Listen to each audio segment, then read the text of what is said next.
안녕하세요. 여러분들의 하나뿐인 행정 멘토 HH 컨설트입니다. 네, 오늘은 기초연금과 관련된 사례를 들고 왔는데요.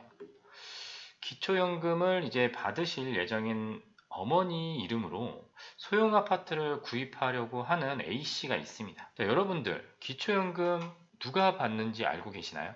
기본적으로 만 65세 이상의 어르신 분들 중에 소득이 하위 70%까지 받을 수 있게 설계가 되어 있습니다.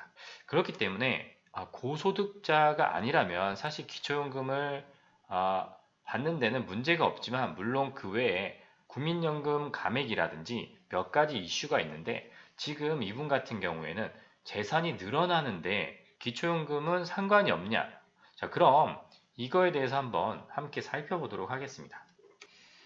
자, 현재 A씨의 어머니는 근로소득 80만원, 그 연금소득, 이건 국민연금입니다. 국민연금 50만원이 있고요.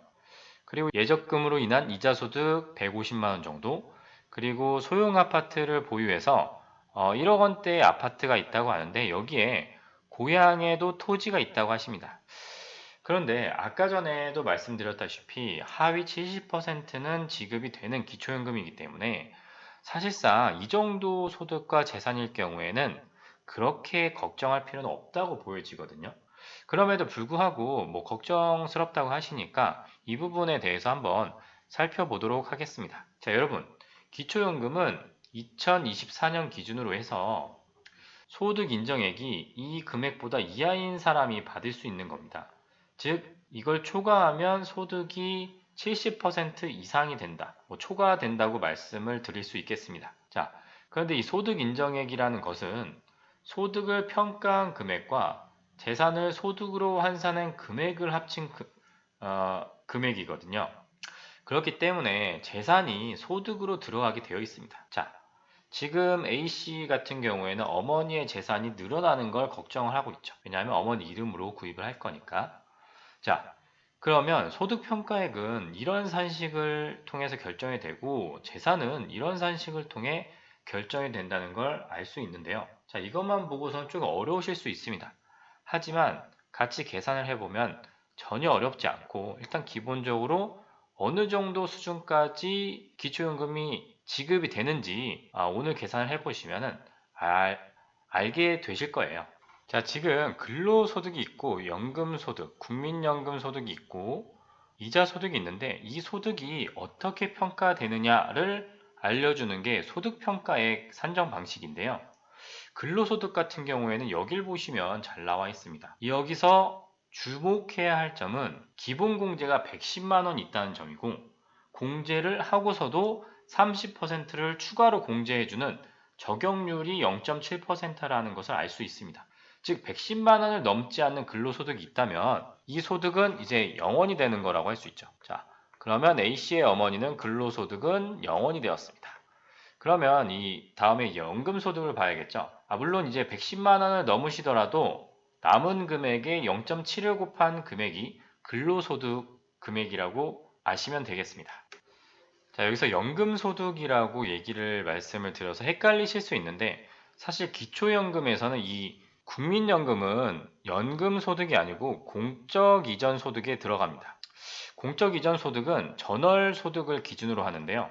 어쨌든 간에 연금소득은 다 들어간다고 보시면 되겠습니다. 자, 그래서 50만 원이 되겠죠. 연금소득이 아니라 공적 이전소득이 50만 원이 되었습니다. 자, 그럼 남은 건 이자소득인데요. 이자소득은 그 재산소득의 하나입니다. 그리고 연금소득이 재산소득에 들어가는데, 이건 민간연금 이런 거에 해당이 된다고 보시면 되고, 이자소득이 150만 원이다 라고 하면은 이게 전체로 들어가는지 궁금하시죠?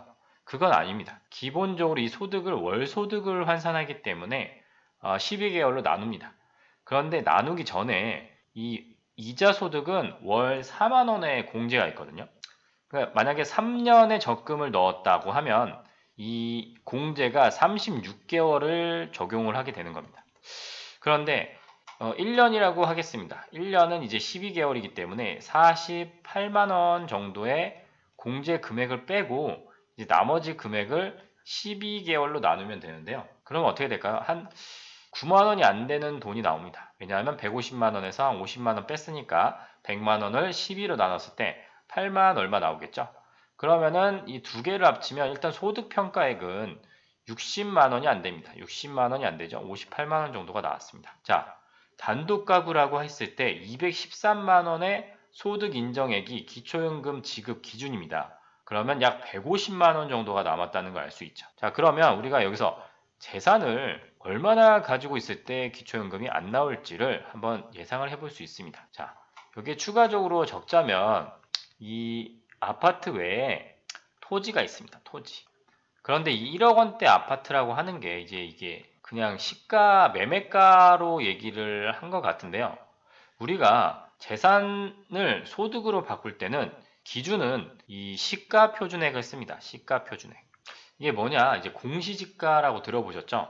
우리가 매매가가 아니라 세법상, 그러니까 세금을 매기는 기준으로 이제 따진다는 겁니다. 그러니까 매매가보다 훨씬 낮죠. 그러면 이걸 어디서 보느냐? 방법은 여러 가지가 있습니다. 홈택스에서 봐도 되고, 위택스에서도 나올 것이고, 혹은 이제 기본적으로는 부동산 가격 알림이가 있습니다. 홈페이지가. 거기서 아파트 같은 경우에는 공동주택, 단독주택 같은 경우에는 단독주택이고, 여기서 토지가 있다 보니까 공시지가까지 보면 2023년 1월 1일자로 아마 나온 게 최근일 겁니다. 그걸로 총 금액을 더하면 이게 일반 재산이라는 게 됩니다. 즉 주거와 관련된 재산이라고 생각을 하시면 되는데요. 물론 더 많은데 보통 사람들은 대부분 이제 주택이나 토지가 많고 나머지 뭐 분양권이나 어업권 이렇게 몇 개는 뭐 해당 사항이 없으신 분들이 많기 때문에 일단 넘어가도록 하겠습니다. 그런데 여기서 아까 전에 보신 재산의 소득 환산액 식을 기억하신다면 여기서 기본 재산액을 뺀다고 되어 있습니다. 기본 재산액. 이게 뭐냐? 그 최소한의 주거에 필요한 재산액은 빼주겠다는 겁니다. 이 기본 재산액은 이 대도시냐 중소도시냐 농어촌이냐에 따라 금액이 다릅니다. 뭐 일단 특별시, 광역시, 구 같은 경우에 특례시도 있지만 1억 3,500만 원이거든요. 그래서 이 일반 재산이 1억 3,500만 원이 안 된다면 일반 재산은 소득으로 환산될 금액이 없겠죠. 그런데 이 어머니, A씨의 어머니 같은 경우에는 기본 재산에 공제했을 때 0원이 나오는 걸로 일단은 추측이 됩니다. 자, 그러면 여기서부터도 사실 걱정할 건 없는데 나중에 이제 아파트 구입하면 이게 늘어나긴 하겠죠. 그러면 그 다음으로는 이제 금융재산을 봐야 되는데요. 금융재산 같은 경우엔 2천만 원을 공제를 해줍니다. 그런데 이 A씨의 어머니 같은 경우에 물론 정확히 이제 재산을 알 수 없어서 그러실 수 있는데 대략 1억 원 정도 있으신 것 같다고 하셔서 1억 원이라고 한다고 치면 이제 8천만 원이 남죠. 8천만 원이 남으니까 이 돈이 어떻게 소득으로 환산되는지가 이제 궁금하실 겁니다. 이 계산을 하기 위해서 재산의 소득 환산율이라는 개념이 이제 적용이 되는데요. 연 4%를 적용한다고 되어 있습니다. 그렇기 때문에 8천만 원에 4%를 곱한 다음에 나온 금액을 12개월로 나누면 이제 월 환산액이 나오게 되는데요. 이걸 계산해 보면 월 26만 원 정도가 나옵니다. 지금 금융재산에서 26만 원의 소득 환산액이 나온 겁니다. 자, 이렇게 더하면 소득 재산 해봤자 뭐 100만 원도 안 되는 기준이거든요. 그렇다면 만약에 여기서 소형 아파트를 구입했을 때 그 공시 가격이 1억 원이라서 만약 1억 원의 재산이 추가되었다 라고 계산을 해본다면 이 8천만 원에 1억을 더하면 되겠죠. 그러면 60만 원이 나옵니다. 그래도 아직까지 213만 원은 이제 그렇게까지 위험하진 않습니다. 지금 A씨 같은 경우에는 그렇게 크게 걱정할 내용은 아닌데 어디까지가 가능한 선인지가 궁금하셨던 것 같습니다. 만약에 3억이라고 해보겠습니다. 3억이면 어떻게 될까요? 바뀔까요? 만약 구입하려는 소형 아파트가 공시 가격이 3억 원이라면 사실 이런 소형 아파트는 아닐 것 같은데 3억 원이라고 하면 계산을 해보면 이제 100만 원 정도가 나옵니다. 뭐 이런 경우라고 하더라도 뭐 소득과 합쳐서 160만 원이니까 기초연금은 그대로 지급이 될 것입니다. 그런데 만약 이렇게 그 A씨의 어머니처럼 소득이 적지 않으신 분이라면 기초연금에 영향을 줄 수 있겠죠. 만약 근로소득을 150만 원 이상 받고 계셨다면 이런 재산의 변화에 따라서 기초연금을 받지 못하거나 혹은 적게 받으실 수도 있습니다. 자, 이런 부분은 이제 개인마다 구체적인 상황이 다르기 때문에 모두 다 어떤 하나로 일반화시킬 수는 없고 각자 상황에 맞게 이렇게 계산을 좀 해보셔야 할 필요가 있습니다. 자, 그런데 한 가지 추가적으로 말씀을 드리면 서울 같은 경우에는 이제 그냥 아파트나 뭐 단독주택도 가격이 많이 올라갔다고 이제 들었는데요. 만약에 공시지가가 6억 원이 된다면 기본 재산액을 빼고도 재산의 소득 환산액이 155만 원이 되는데요. 155만 원에 만약에 아까 시의 어머니와 같은 상황이라고 하면 합쳤을 때 이제 기초연금의 선정 기준액보다 높아집니다.